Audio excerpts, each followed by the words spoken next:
I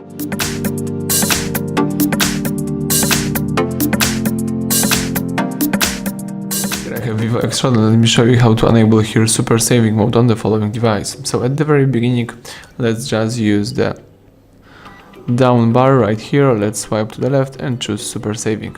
Read the warning tab, okay? And as you can see, this is really restrictful mode. You can only here use a few apps like photo, messages and contact, and also clock. The screen is really dark, but what's really important, you can use your device for a really long time. If you would like to quit this mode, let's use this menu key and choose exit power saving mode, and that's it. You can also find the power saving mode settings if you hold down the super saving for a few seconds.